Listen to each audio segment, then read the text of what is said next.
We tend to assume that once Haman is hanged, that essentially everything is okay. But the truth is, the indecision for the Jews really lasted, in certain ways, for the better part of a year, until the date of Yud Gimel Adar that had been set for the genocide finally arrived, and the Jews were able to fight and find their victory. But even before we get to that,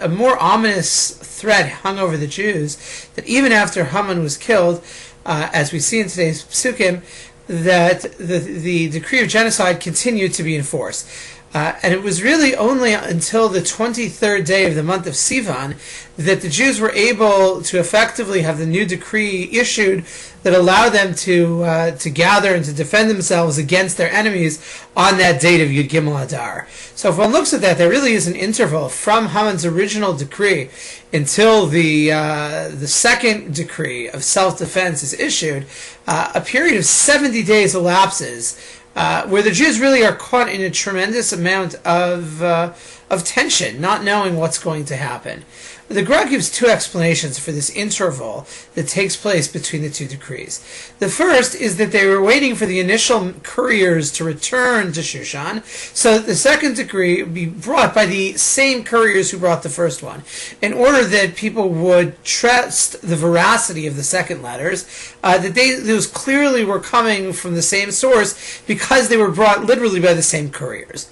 I think, though, even more intriguing is the second explanation brought by the Gra, who suggests that this period of 70 days is significant and symbolic, that this reflects kind of a divine hint to the Jewish people, that these 70 days are parallel to the 70 years of the Babylonian exile, which, again, the famous prophecy of the prophet Yirmiyahu, who prophesied the Jews would return to Jerusalem after 70 years. And this would fit into kind of, again, the larger meta issue in the Megillah of the question of whether the Jews really are interested in returning to Yerushalayim and being engaged in the process of rebuilding the temple and of recapturing their national identity, or if they're content to sink into the comfortable Persian exile. And the Gra's suggestion that the 70 days, where really Haman's decree hovers over them